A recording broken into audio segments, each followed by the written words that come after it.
intro and all those things. All right. John Dale, make a difference. John Dale, make a difference. Give it up.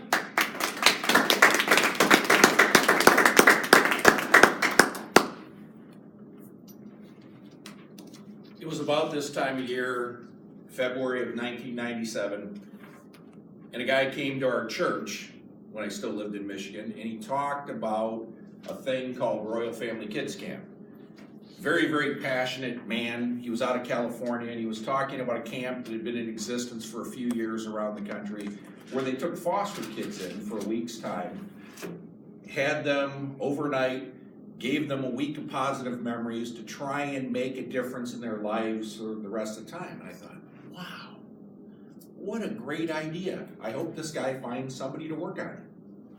I was not that guy. I had no intention of doing that thing. I was very comfortable. My life already was full. I had things that occupied my time, not unlike the rest of you. You know, I had my golf, I had my bowling, I had my fun, I had my reading, I had my family stuff. So a few Sundays later, I'm standing in the rotunda of the church talking to one of my friends, and I see a guy with a clipboard look at his clipboard and look at me, look down at his clipboard, and then start walking purposefully in my direction. Well, I'm not a dumb man. I know what that means. I've been around for a couple of days. He has some idea that he wants to use my time. I'm not real interested in somebody else finding a way to use my time. Lord knows I don't even like it when my wife does it, much less some guy I know from church. Tried to get away, was not successful.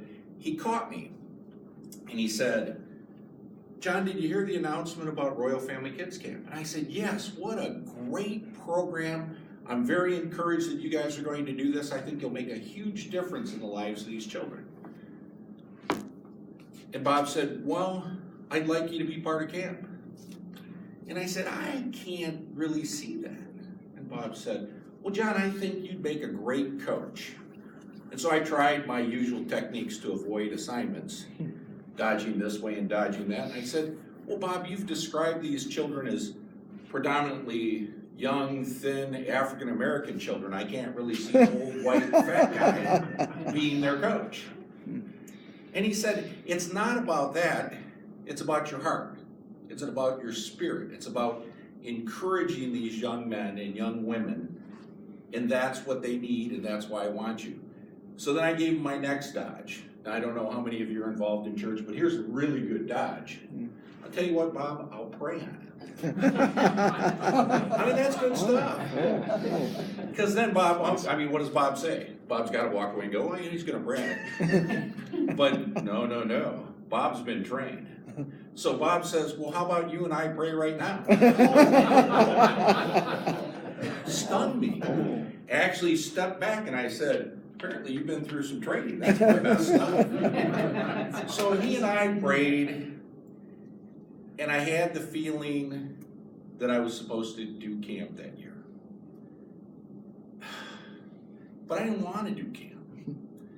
I came home and I told my wife, I said, I think I'm going to volunteer for this Royal Family Kids Camp. She went, what? Why are you doing that? I said, it feels to me like the right thing to do. So I went to my first camp. Most miserable experience I've had in my entire life. The kids hated it. The adults hated it. We worked hard. Far as I could tell, we made no difference at all. Friday night, we're at dinner, and the camp director was holding up applications saying, who would apply for next year? I wouldn't even make eye contact. I would sooner chew off my arm than be at camp again. But God had some time to work on me, and over the next few months, I decided I'd give it one more try and do year 2.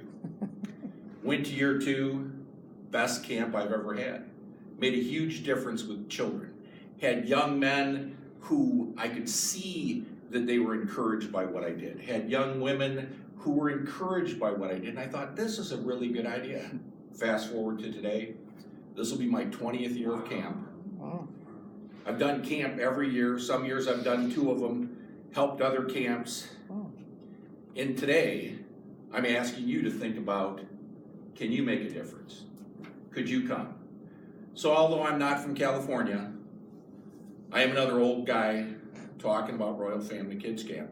And there's a couple ways you could be involved with me in this mission. There's a couple ways you could make a difference. First, if you're a praying person, we need a lot of prayer. Second, if you're a person who likes to do things or doesn't like to do things, but I can strong arm you, we need people. And then the third thing is we need pennies. We need a lot of pennies. It takes about $1,000 for every child that we send to camp.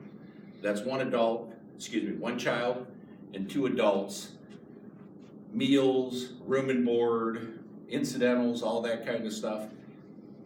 So consider that, because here's the thing. After 20 years of doing camp, I've seen hundreds of children.